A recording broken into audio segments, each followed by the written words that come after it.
Respected teachers, Assalamu alaikum. I am Musa Mukhtar from Snowman Publishers, and today we are going to discuss page number 49 of Knowledgeville English series. Look here, this is page number 49. We have one QR code at the top of this page. This is lesson plan.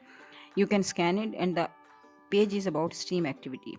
And as you know, STEAM stands for science, technology, engineering, art and mathematics. So इसका मतलब है कि यहाँ जो activity दी गई है वो इन areas को कनेक्ट करेगी और बच्चों के इन एरियाज़ को पॉलिश करेगी। This is all about the activity is about gardening. तो बच्चों को गार्डनिंग बतानी है बच्चों को, लेकिन साथ साथ क्योंकि ये साइंस का एक बहुत अहम टॉपिक है तो हमने बच्चों को ये भी बताना है कि प्लांट्स ग्रो कैसे करते हैं। तो ये एक साइंस का एक इम्पॉर्टेंट कॉन्सेप्ट हो जाएगा।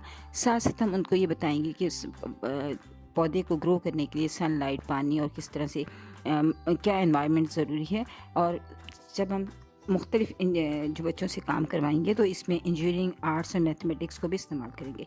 आपको जो मटेरियल दरकार है वह है स्मॉल पॉट, सॉइल जिसमें कि बच्चे सीड्स को बो सकें, और फिर उसके बाद वाटरिंग कैन, और इस तरह जो मटेरियल की तफसील है वो भी यहाँ दी गई है। और आप जब लेसन प्लान को स्कैन करेंगे तो और डिटेल मौजूद है।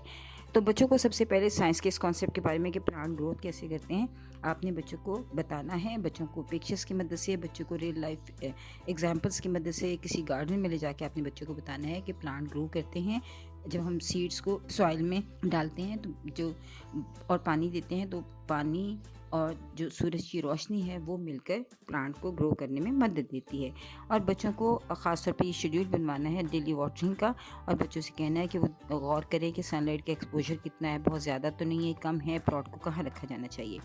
उसके बाद जब इसमें आप इंजॉइंग को जब इन्वॉल्व करेंगी तो टॉक अबाउट टेक्नोलॉजी।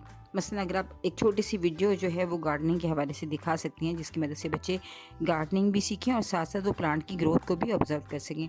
और इंजीनियरिंग में आप देखें कि आप बच्चों को मुख्तलिफ डिज़ाइंस जो हैं वो प्लांट्स की ग्रो करा सकती हैं। साथ साथ आप ड्रॉ भी करवा सकती हैं उनसे डिफरेंट जो अपराइट प्लांट्स हैं जो कि किस तरह से हेल्दी रह सकते हैं। उस हवाले से बच्चों को आप बच्चों को कहें कि वो अपने पॉट में सिंपल स्टिक और स्ट्रिंग को यूज़ करें ताकि प्लांट्स जो हैं वो उसकी सपोर्ट से अपराइट ग्रो कर सकें और हेल्दी रह सकें। और बच्चों से आर्ट के हवाले से भी आप डिफरेंट लीव्स को लेकर उनकी पेंटिंग करवा सकती हैं, लीफ पेंटिंग करा सकती हैं। उसके अलावा आप बच्चों से डिफरेंट प्लांट्स ड्रॉ करा सकती हैं। तो बच्चों को ये जो ख़ास तौर पे एक्टिविटी है गार्डनिंग के हवाले से, एक तो ये केयर ऑफ़ एनवायरनमेंट क्रिएट करती है, फिर लव ऑफ़ प्लांट्स क्रिएट करती है, और ये एक बहुत अहम स्किल है जो हमें बच्चों को बतानी होती है।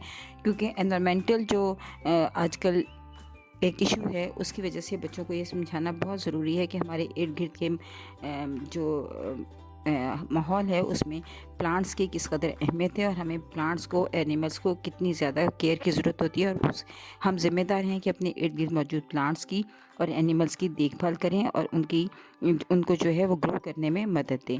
तो इस तरह बच्चों को आप एक तो लव ऑफ गार्डनिंग एक बहुत हेल्दी हैबिट है जिसकी तरफ आप बच्चों को लेके चलते हैं, और साथ साथ बच्चों की साइंस स्किल्स जो हैं, लॉजिकल स्किल्स जो हैं, रीजनिंग स्किल्स जो है, क्रिटिकल थिंकिंग है, ये तमाम जो थिंकिंग है ये छोटी सी एक्टिविटी के साथ बच्चों की डेवलप हो रही होती है। क्योंकि बच्चे उसको ऑब्जर्वेशन स्किल उनकी बहुत ज़्यादा शार्प होती है क्योंकि वो डेली ऑब्जर्व करते हैं, उसको जब वो बताते हैं तो उनकी कम्युनिकेशन स्किल्स को सपोर्ट होती है। तो ये एक छोटी सी एक्टिविटी बच्चों की बहुत सारी स्किल्स को सपोर्ट करती है, और हमें इस तरह की एक्टिविटीज़ को स्कूल्स में फॉलो करते रहना चाहिए ताकि बच्चों की जो कॉग्निटिव स्किल्स हैं हम उन पर काम कर सकें। शुक्रिया।